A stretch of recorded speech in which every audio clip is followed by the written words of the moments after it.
Southampton County, Virginia, August 1831. Across a 16-mile stretch of farmland, between the hours of 2 o'clock in the morning and dusk on August 23, 55 people were found dead.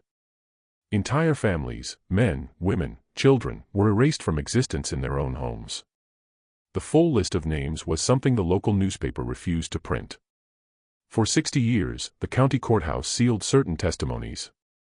And when the military finally arrived, more than twice as many people as had died in the original incident were killed by them, most of them innocent. For over a century, Virginia textbooks would refer to these 48 hours only as the Southampton incident, a vague phrase designed to obscure the truth of what actually happened. But across the tobacco fields of Tidewater, Virginia, the truth was written in blood, in a series of calculated acts that would force America to confront a question it had been avoiding since its founding. When people who have nothing left to lose decide they'd rather die free than live in chains, what happens? Before we continue with the story of Nathaniel Turner and the rebellion that shook the South to its core, I need you to do something for me. If you're watching this from Virginia, North Carolina, or anywhere in the American South, leave a comment telling me what state you're from. Your history includes this story, whether your ancestors were taught about it or not. Hit that subscribe button because a piece of American history that powerful people spent generations trying to bury is what you're about to hear. And make sure you've got time because the way this story ends is not what anyone expected. A place of profound contradictions was the Virginia that Nat Turner was born into on October 2, 1800. The man who had written, "All men are created equal," just 24 years earlier, had owned more than 600 human beings across his lifetime. One of the largest enslaved populations in the nation was also home to the state that had given America 4 of its first 5 presidents. Nearly 500,000 people were held as property, and more than most places, Southampton County, where Turner would spend his entire life, embodied these contradictions. It was neither the brutal rice plantations of South Carolina, nor the sprawling tobacco estates of the deeper South. Something quieter, more insidious, it was a place where slavery wore a gentler mask, but cut just as deep. In the Tidewater region sat Southampton County, where the land was losing its fertility after generations of tobacco cultivation. By the 1820s, the great plantation economy was giving way to smaller farms. Their surplus slaves were being sold off by white land owners to the cotton plantations opening up in Alabama and Mississippi. A practice that tore apart families and sent people they'd known their entire lives into an abyss from which there was no return. Over every enslaved person, the threat of being sold south hung like a sword suspended by a thread. Roughly 60% black was the county, about 7,600 enslaved people and 1,800 free people of color compared to 6,200 whites.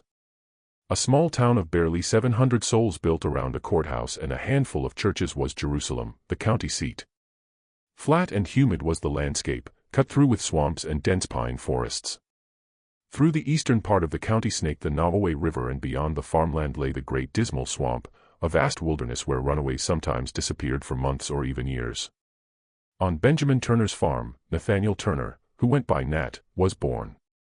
His mother, Nancy, had been brought directly from Africa, and to her son she passed down a hatred of bondage that never dimmed. When Nat was still young, his father, whose name has been lost to history, escaped, vanishing into the north and leaving behind only the knowledge that freedom was possible if you were willing to risk everything for it. From childhood, Nat was different. He learned to read and write, an unusual thing for an enslaved child in Virginia. This the white Turner family initially encouraged, perhaps finding it amusing or useful. The Bible was devoured by Nat, and his intelligence was noted by everyone who knew him. A gift for preaching, for moving people with his words, he had. But he also had visions, experiences he understood as divine communications. Once as a child, with such accuracy that the adults around him were unsettled, he described events that had happened before his birth. The prophet was what some of the enslaved people began calling him. When Nat was 21, from his enslaver Samuel Turner, Benjamin's son who had inherited him, he ran away. For 30 days, he tasted freedom, moving through the woods and swamps, living on his wits. Then something happened that would define the rest of his life. Voluntarily, he returned. The Spirit had appeared to him in a vision, he claimed, telling him that he had directed his wishes to the things of this world rather than the kingdom of heaven, and that he must return to serve his earthly master. The other enslaved people couldn't understand it. Why would anyone who had gotten away come back? But more frequent, more urgent, Nat's visions were becoming. In 1825, he saw lights in the sky. In 1828 on May 12, clearly the Spirit spoke to him. The time was fast approaching when the first should be last and the last should be first. Through Nat's entire being, the biblical language resonated. His purpose he began to see not as personal escape but as liberation, as Moses leading his people out of Egypt. By 1830, Nat had been sold again, this time to a wheelwright named Joseph Travis, who had married Nat's legal owner, Sally Moore. By the standards of the time, Travis was not considered a particularly cruel man, which meant only that he didn't whip people unnecessarily and provided adequate food. But adequate food and the absence of routine beatings don't make a cage feel less like a cage. In the fields and in Travis's workshop, Nat worked, biding his time, watching for the sign he believed God would send. By the economics of slavery, his family had been torn apart. His wife Cherry and their 2 children had been sold to Giles Ree, who owned a farm nearby.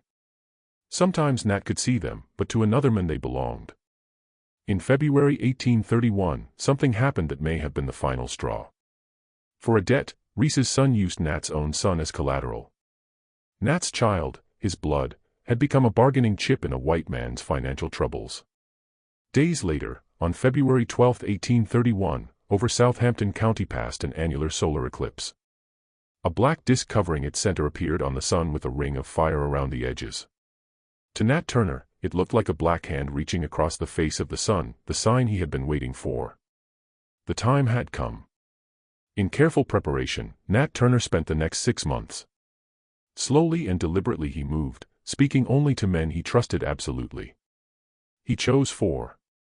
Park, who some called Hercules for his strength. Henry, who was enslaved on another farm. Nelson, a man known for his steady nerve. And Sam, whose owner lived near the Travis place. These were not impulsive men. They understood that what they were planning would likely end in their deaths, but they had decided that some things were worth dying for. On the 4th of July 1831, Independence Day, they planned to begin. An act of defiance was the date itself, a bitter commentary on the Declaration of Independence's beautiful lie. But Nat fell ill and the date passed. They waited. They refined their plans. They tried not to think about what failure would mean. On August 13, another sign appeared. A bluish-green color turned the sun, so strange that even white residents remarked on it in their letters and diaries. Likely caused by the volcanic eruption of an island of Sicily, modern historians believe, particles in the atmosphere refracting the light in unusual ways. But to Nat Turner, it was divine confirmation. The hour had come. Oppressively hot was Sunday, August 21, 1831. The kind of heat that made the air itself feel heavy, that pressed down on the tobacco plants until they seemed to wilt and surrender. That afternoon, in the woods near Cabin Pond, the conspirators gathered, deep enough in the forest that their meeting wouldn't be noticed. A pig they roasted. 2 new men had been brought in, Jack, who was Hark's brother-in-law, and Will, an enslaved man who had been hired out to Nathaniel Francis. For his strength and his barely contained rage, Will was known, the kind of anger that simmered just below the surface in so many enslaved men, but that Will had never quite learned to hide. Through the afternoon and into the evening they talked. Simple in outline, but terrifying in execution, the plan was. From house to house they would move, killing the slaveholding families in their sleep, gathering weapons and recruits as they went. Jerusalem was their ultimate goal, where they would seize the armory. Once armed, they believed others would join them, that the rebellion would spread beyond Southampton County, perhaps across Virginia, perhaps across the South. In the Great Dismal Swamp, if necessary, they would make their stand, that vast wilderness where no white militia would dare follow. As midnight approached, they prepared themselves. That they were about to set in motion events that would reverberate through American history for generations, none of them could have known. They were simply men who had decided they couldn't live as property any longer. At approximately 2 o'clock in the morning on Monday, August 22, the Travis farmhouse they approached. Against the side of the building a ladder was placed leading to an upper window. First Nat climbed up, slipping through into the dark house. Without a sound, his feet found the floor. Through the shadows he moved to the door and opened it from the inside, letting the others in. Asleep was the Travis family. Joseph Travis, his wife Sally Moore Travis, and young Putnam Moore, Sally's son from her first marriage, were in their beds. There was also a baby in Joel Westbrook, an orphaned apprentice who worked for Travis. Without fear they had gone to sleep because why would they? They lived in a place where enslaved people had been kept in submission for 200 years. Their doors they had never seen a reason to lock. From the workshop, Nat Turner picked up a hatchet. First he entered Joseph Travis's bedroom. He raised the hatchet and brought it down, but his hand trembled, or the angle was wrong, and the blade glanced off Travis's head without killing him. With a scream, Travis woke. With no hesitation, Will pushed past Nat and swung his axe. First Joseph Travis died, then his wife Sally, then Putnam Moore, then Joel Westbrook. They had started to leave when someone, accounts differ on who, remembered the infant. They went back. Recorded in the court documents with clinical precision is what happened next, but the act itself needs no graphic detail. No survivors who could raise the alarm before dawn, they made sure there would be no witnesses. Travis's guns they took, old flintlock muskets and fowling pieces, not military weapons, but enough to arm themselves. They took his horses, and they took his sword, which Nat would carry for the next 48 hours. In the Travis yard, as the first gray light began to show in the eastern sky, with that sword Nat Turner drilled his men in military formations. A surreal sight it was. Enslaved men playing at being soldiers practicing maneuvers they had seen white militias perform. Austin, who had been enslaved at the Travis farm and hadn't been included in the initial conspiracy, joined them there. The group now numbered 8. Next they moved to Salafil Francis's place. A poor white farmer who owned one enslaved man was Francis. While he was still in bed, they killed Francis. His enslaved men ran and they shot at him but missed. At each house the same grim calculation they made, speed versus thoroughness, the need to prevent anyone from riding ahead to warn others. At Piety Reese's farm, a decision that reveals something about his state of mind was made by Nat. Enslaved there were his own wife, Cherry, and his children. In that moment he had the power to see them, perhaps to take them with him, but without stopping he passed by. Perhaps he knew that having his family with him would slow them down. Perhaps he wanted to keep them away from what was coming. Perhaps he knew that this was not a rescue mission, but a war. And in war, personal concerns have to be set aside. We'll never know his reasoning, but something the choice must have cost him. They killed Piety Ree and her son. They critically wounded the farm's overseer, and they moved on. By mid-morning, their numbers had grown. At some farms, enslaved men joined them immediately. At others, people refused, either from fear or from loyalty to their enslavers, or simply from the paralyzing uncertainty of the moment. The rebels understood. They didn't force anyone to join. Though their very presence put every enslaved person in the county in danger by association. At Elizabeth Turner's farm, the widow Elizabeth and her neighbor Mrs. Num along with the overseer Hartwell Peebles were killed by them. Here the group split. On foot toward Henry Bryan's house Hark took 6 men while Nat led 9 mounted men toward Catherine Whitehead's place. The site of the rebellion's largest casualty count would be the Whitehead farm. A widow was Catherine Whitehead. Her household included her elderly mother, her adult son, Richard, 4 daughters, and a grandchild. When the rebels arrived, most of the family was still in the house. They didn't have time to run. It was here that Nat Turner personally took her life. One of Whitehead's daughters, Margaret, managed to escape the initial attack and ran for the woods. Her Nat pursued. The accounts say he caught her some distance from the house near a fence. With a fence rail he struck her, then used his sword. The only person Nat himself killed during the entire rebellion it was. A detail he would later confess to attorney Thomas Gray. Why he was willing to plan and lead a rebellion but reluctant to kill with his own hands is another question without an easy answer. Perhaps the divine visions that drove him to rebellion didn't extend to the physical act of taking life. Perhaps he understood his role as leader and strategist rather than executioner. Or perhaps in that moment he simply had to prove to himself and his men that he wouldn't ask them to do anything he wouldn't do himself. By noon on Monday, August 22nd, approximately 45 people across multiple farms had been killed by the rebels. To about 60 men they had grown, some mounted, some on foot, armed with whatever they could gather, axes, clubs, guns, knives, farm implements. Toward Jerusalem they were moving, following a route that took them past the largest plantations where they hoped to gather more recruits. But word had gotten ahead of them. A few people had managed to escape and raise the alarm. To Jerusalem, white families were fleeing or barricading themselves in their homes. Men were gathering, arming themselves, organizing. Gone was the element of surprise. The next few hours would determine whether Nat Turner's rebellion would become a revolution or a massacre. As we continue, I want you to think about what you would have done in that situation. If you were enslaved and you heard that others had risen up, would you have joined them, knowing the almost certain consequences? Would you have hidden, hoping to survive? Drop a comment with your thoughts. Hit that like button if you're as gripped by this story as I am. Because what happens next shows us something about human nature that's both inspiring and terrifying. The afternoon of August 22nd saw everything begin to unravel. About 3 miles from Jerusalem, their first organized resistance was encountered by the rebels. At James Parker's farm, a small force of armed white men had positioned themselves. Shots were exchanged by the two sides. The rebels, despite outnumbering the defenders, were driven back. Most of them had never been in a real fight before, had never faced people shooting back at them. The white defenders, though outnumbered, had the advantage of position and experience with weapons. In some disorder, the rebels retreated, regrouping in the woods. Nat Turner tried to hold them together to rally them for another push toward Jerusalem. To another farm they moved where they thought they might find more recruits and supplies. But faster than they could ride, the alarm had spread. From all directions, white men were converging.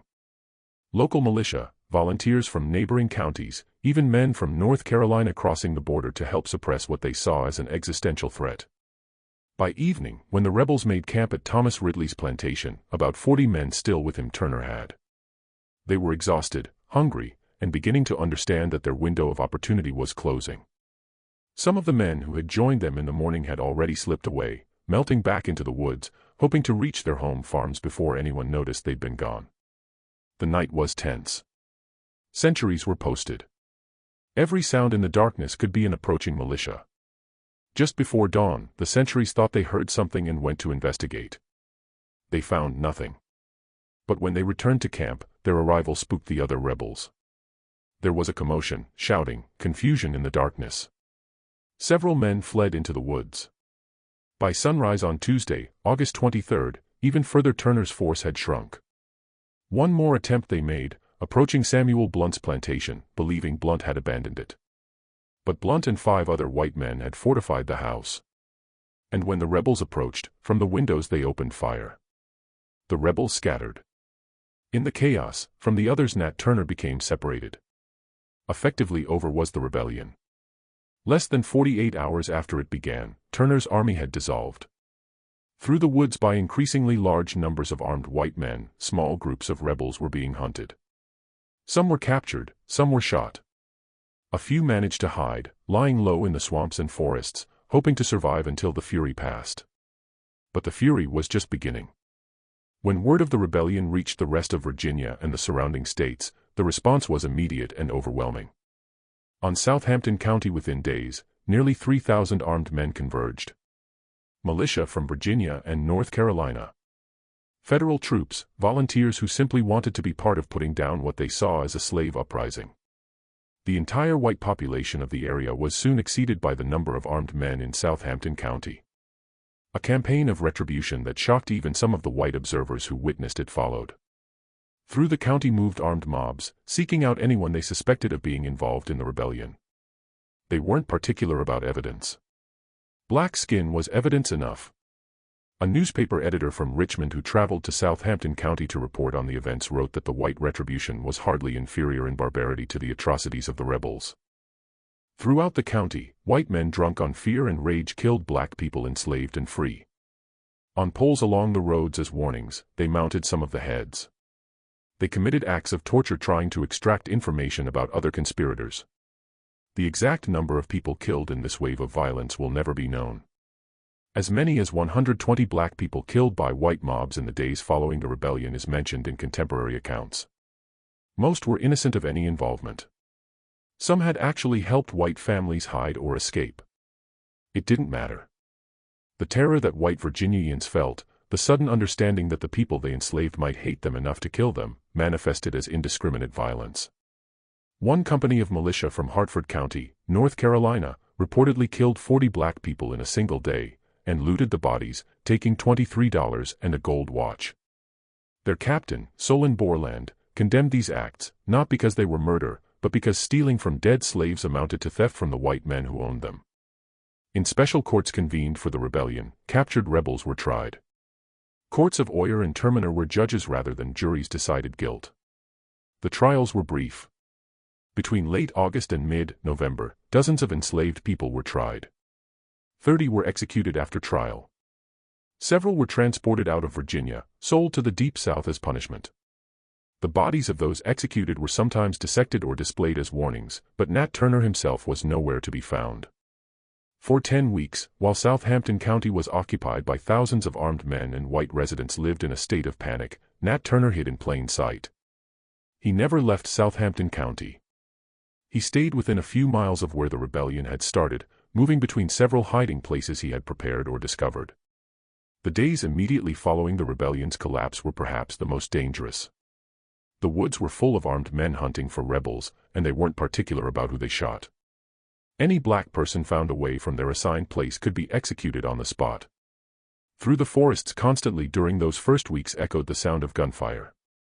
Sometimes men shooting at shadows, sometimes at actual fugitives, sometimes at people who had nothing to do with the rebellion, but had the misfortune of being in the wrong place. Ingenious in its simplicity was Turner's first hiding place. In its simplicity, he had found a massive pine tree that had fallen during a storm. Its root system pulling up a disk of earth nearly 6 feet across. The space beneath where the roots had been created a natural cave, and Turner had enlarged it, digging deeper into the sandy soil. He lined the space with pine needles and covered the entrance with fence rails he'd taken from a nearby property, then concealed the rails with branches and leaves. Unless you knew exactly where to look. Unless you were standing directly on top of it, you would walk right past. In that hole for 6 weeks he lay. Think about that. 6 weeks in a space barely large enough to lie down in the August and September heat of Virginia. Stifling must have been the temperature inside. Like soup, the humidity would have made the air feel. He had no light except what filtered through the gaps in his concealment. Everything happening outside he could hear. The search parties, the dogs, the occasional shot fired when someone thought they'd spotted something. At night, when the searches temporarily stopped, just far enough to reach a small spring about 20 yards from his hiding place, he would crawl out. He would drink, relieve himself, and retreat back into his hole before dawn. He didn't dare start a fire. What food was left for him by people who knew approximately where he was, he ate. Enslaved people from nearby farms who risked their own lives to keep him alive. One of these people was a woman whose name has been lost to history. Court documents reference her only as a from the vicinity who was questioned about supplying Turner, but never charged, perhaps because the authorities couldn't prove she'd done it knowingly. Near certain trees or sweet potatoes buried in shallow holes marked with specific patterns of stones, she would leave cornbread wrapped in cloth. At night Turner would find these caches and take what he needed, always being careful to disturb the area as little as possible. The psychological toll of those weeks is impossible to imagine. In darkness Turner lay, listening to men hunting him, knowing that dozens of people had been killed because of what he'd started. He knew that innocent people, people who'd had nothing to do with the rebellion, were being executed. He knew his wife had been tortured for information. He knew that every day he remained free, more people might die in retaliation. But he didn't surrender. During this time, in a state of sustained terror that bordered on mass hysteria, existed the white population of Southampton County. Families who had lived peacefully for generations suddenly couldn't sleep at night. With loaded guns men sat up, jumping at every sound. Their houses women refused to be alone in. Inside children were kept. The normal rhythms of agricultural life were disrupted because people were too frightened to work in their fields. Wildly rumors spread. Some people claimed Turner had escaped to the north. Others swore they'd seen him leading a new group of rebels in the Great Dismal Swamp. All false, there were reports of other uprisings planned in neighboring counties. A woman in Sussex County claimed she'd overheard enslaved people talking about joining Turner. The men she accused were arrested and questioned. Based on nothing more than her testimony about a conversation she might have misheard or fabricated, 2 were executed. Extraordinary was the military occupation of Southampton County. 3,000 armed men in a county of about 15,000 people total. On the roads they set up checkpoints. They searched homes, black and white, looking for weapons or evidence of conspiracy. They interrogated people. Gentle the questioning wasn't. To extract information, men and women were whipped. Some were tortured in ways the newspapers of the time declined to describe, saying only that methods were employed that no Christian should contemplate. From Richmond, Governor John Floyd received daily reports about the situation. His private correspondence from this period reveals a man deeply shaken by the rebellion's implications. In letters to other governors, he suggested that Northern abolitionists must have been involved. The idea that enslaved people could organize such an action on their own was too threatening to accept. He proposed new laws restricting not just the movements of enslaved people, but also the activities of white people who might sympathize with abolition. The fear wasn't limited to Virginia. Like wildfire through the South, news of the rebellion spread, carried by newspapers, letters, and travelers. In North Carolina, South Carolina, Georgia, Alabama, anywhere slavery existed, white communities tightened their control. Their frequency and brutality increased slave patrols. Laws were passed or strengthened. The brief period in the 1820s, when some Southerners had quietly questioned whether slavery was sustainable, came to an abrupt end. After 6 weeks in his initial hiding place, Turner's supplies ran out. The person who had been leaving food for him, perhaps the unnamed woman, perhaps others, could no longer do so safely. The area around his hiding place was being watched too closely. He made a decision. At night he would emerge and try to learn what was happening to see if the massive search had diminished to figure out his next move. For the next 2 weeks, nocturnal Turner became. After dark he would leave his hiding place and move through the county like a ghost, staying to the forests and swamps, avoiding roads and houses. At the edges of properties he listened, hearing conversations. That most of the militia had gone home, that the sense of immediate crisis had passed, he learned. That his men had been captured or killed, he learned. That trials were being held in Jerusalem, he learned. On several occasions, close to being discovered he came. Once, while drinking from a stream, he heard dogs approaching and had to climb a tree, pressing himself against the trunk, while a search party passed beneath him, their lanterns casting moving shadows through the woods. Another time he nearly walked into a group of men camped in a clearing, discovering them only when he heard their voices and smelled their fire. He also learned during these night travels what the rebellion had cost. He overheard white men talking about the reprisals, about the number of black people killed. He heard them joke about it, describe it casually as though they were discussing hunting deer rather than executing human beings. Whatever moral justification Turner had constructed for the rebellion, and he clearly believed it was divinely ordained, had to be weighed against the reality of what had followed. During this period, apparently Turner never tried to leave Southampton County. He could have made for the north. With his intelligence, his ability to read, and his knowledge of the countryside, he might have made it. Others had successfully escaped Virginia and reached free states, but Turner stayed. Some historians argue he was waiting for another opportunity, that he still believed the rebellion might reignite if he could gather more followers. Others suggest he felt a responsibility to the people who had followed him, that abandoning them felt like a betrayal worse than death. In early October, to a new hiding place Turner moved. This one was even more audacious, a cave-like depression beneath another fallen tree. This one on land belonging to a man named Peter Edwards. It was less than a mile from where the rebellion had started. This area the authorities had already searched multiple times. Perhaps Turner figured they wouldn't search it again. Or perhaps he simply ran out of options. Deeper into this new hiding place he dug, creating a space large enough to sit up in. Provisions he gathered, roots, wild plants, anything he could forage at night. For what he must have known couldn't last forever, he settled in. Every day he remained hidden was another day alive, but the odds were catching up with him. On the morning of October 30, 1831, his property was walking a farmer named Benjamin Phipps. Any more Phipps was not part of the active search parties. Most men had returned to their normal work. But everyone in the county remained alert, watchful. Out of habit now Phipps carried a shotgun, something he hadn't done before August. Near the edge of his property line, something caught his eye. A pattern in the ground that didn't look quite natural. Perhaps it was the way the fence rails were arranged or the fact that the leaves covering them seemed too deliberately placed. Slowly he approached, shotgun raised. As he got closer, that the fence rails concealed something he could see. A hollow space beneath the fallen tree. "Come out," Phibbs called. Steady was his voice, but his heart must have been pounding. There was a long moment of silence, then movement. The fence rails shifted and from his hiding place Nat Turner emerged. The accounts of Turner's appearance vary, but they all agree on certain details. He was extremely thin. In tatters were his clothes. With dirt and insect bites his skin was covered.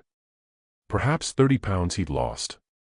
Sharp were his eyes, still intelligent, but an exhaustion in them that went beyond the physical there was.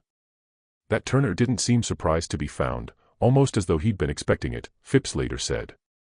"Are you Nat Turner?" Phipps asked, though he must have known the answer. Turner nodded. He didn't try to run.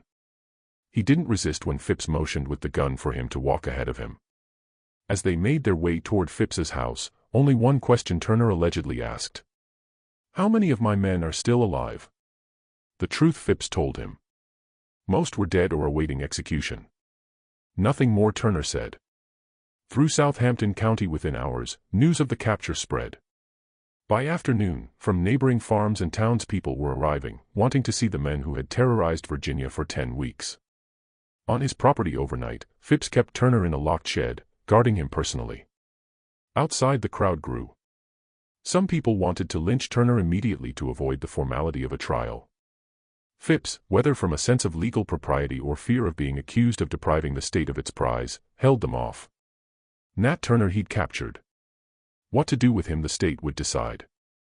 The next morning, October 31st, under heavy guard to Jerusalem, Turner was transported. With people wanting to catch a glimpse of him, the road was lined. Some shouted curses, some simply stared in silence. In the county jail in a cell by himself Turner was placed. A simple brick building was the jail, and probably 8 feet by 10 feet was Turner's cell with a small barred window. Outside, around-the-clock guards were posted. Within days, Thomas Ruff and Gray approached the jailers with a proposal. A relatively young attorney was Gray, not particularly successful, who saw in Nat Turner an opportunity. If he could get Turner to tell his story, to confess the details of the rebellion, Gray could publish it and make money. More than that, he could make his reputation. The jailers, after consulting with local authorities, agreed. Access to Turner was given to Gray. One of the most remarkable documents in American history was what followed. Though historians still debate how much of the confessions of Nat Turner represents Turner's actual words and how much is Gray's interpretation or invention.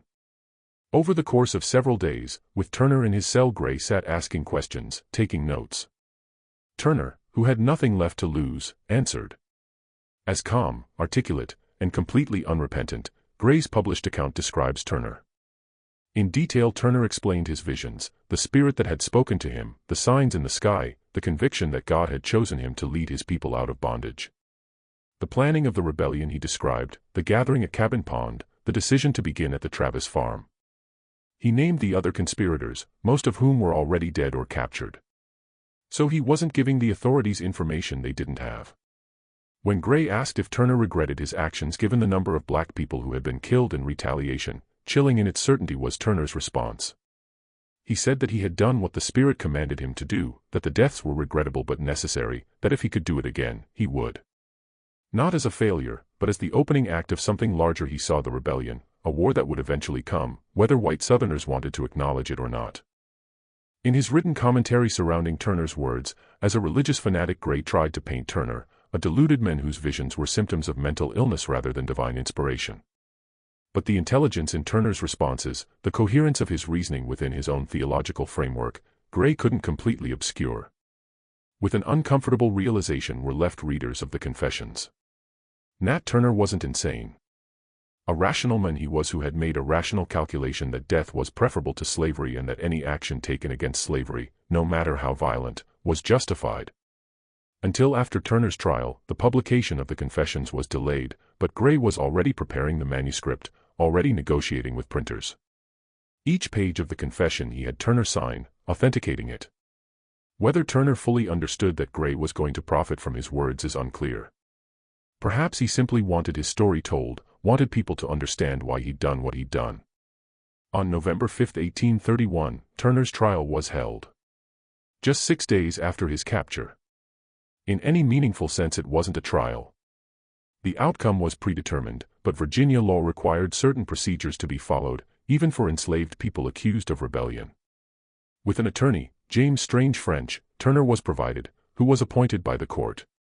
Impossible was French's job. His client had confessed. The evidence against him was overwhelming. Execution public sentiment demanded. Packed was the courtroom. From across Virginia, people had traveled to witness the trial. At every entrance stood armed guards. In chains Turner was brought. Conspiring to rebel and making insurrection, the charges were read. In Virginia in 1831, these charges carried only one possible sentence. Quickly the prosecution presented its case. To seeing Turner during the rebellion, to finding bodies at farms he'd visited, to his leadership of the group, witnesses testified. Into the record was read the confession that Turner had given to Gray. No real defense French mounted. What could he say? That his client had been justified. That would only get French himself arrested. That Turner was insane. Turner's own words contradicted that. That his client would rely on the mercy of the court, French simply stood and said. There was no mercy. The judges, there was no jury in these special courts of Oyer and Turena, deliberated for less than an hour. With the inevitable verdict they returned, guilty. To be carried out on November 11th, 6 days away, the sentence was death by hanging. When the sentence was read, Turner showed no emotion. He'd known what was coming. Perhaps in his mind he'd accepted death weeks ago during those long days and nights hiding beneath the fallen trees. Perhaps he'd accepted it in August when he first raised a hatchet against Joseph Travis. Or perhaps he'd never feared death at all, believing that what came after would be better than what he'd lived through. In the 6 days between his sentencing and execution, by several people Turner was visited. Some were curiosity seekers who'd bribed the guards for a chance to see the notorious rebel. Others were ministers who tried to get him to renounce his visions, to confess that he'd been misled by Satan rather than inspired by God. Turner refused. Until the end he maintained that he'd acted according to divine will. On November 11, 1831, at approximately noon, from his cell to the gallows that had been erected near the courthouse in Jerusalem, Nat Turner was led. The crowd that gathered to watch his execution numbered in the hundreds, perhaps more than 1,000. They came from all over southeastern Virginia, from North Carolina, even from as far as Richmond. Some came out of anger, wanting to see justice done. Others came out of morbid curiosity. A few, though they didn't dare show it, came to honor a man they saw as a martyr. Without assistance, Turner walked to the gallows. For the execution, his chains had been removed. There was no point in them anymore. The steps he climbed. The deputy sheriff of Southampton County was the executioner, Edward Butts. One last chance for Turner to repent, a minister offered. Turner declined. When asked if he had any final words, only, "Was not Christ crucified?" Turner reportedly said. Quick was the hanging itself. The trap door opened. Turner dropped. His neck broke. Almost instantly he died. To ensure death and to serve as a warning, his body was left hanging for an hour as was customary. Then it was cut down. Where history shades into horror is what happened to Turner's body next. According to multiple contemporary accounts, simply buried Turner's body was not. Ostensibly for medical study it was dissected, though this was likely a pretext. Flayed was his body, the skin preserved. As souvenirs, pieces of his skeleton were kept. Among various white families in Southampton County and beyond, his skull was reportedly passed. As late as the 1990s, a family in Virginia claimed to possess it, though DNA testing to confirm its identity has never been conclusive. Beyond mere vengeance, this desecration of Turner's corpse served a purpose. From a man to an object it was meant to reduce him, to rob him even of dignity in death. But in the long run it had the opposite effect. The more white Virginians tried to erase Nat Turner to turn.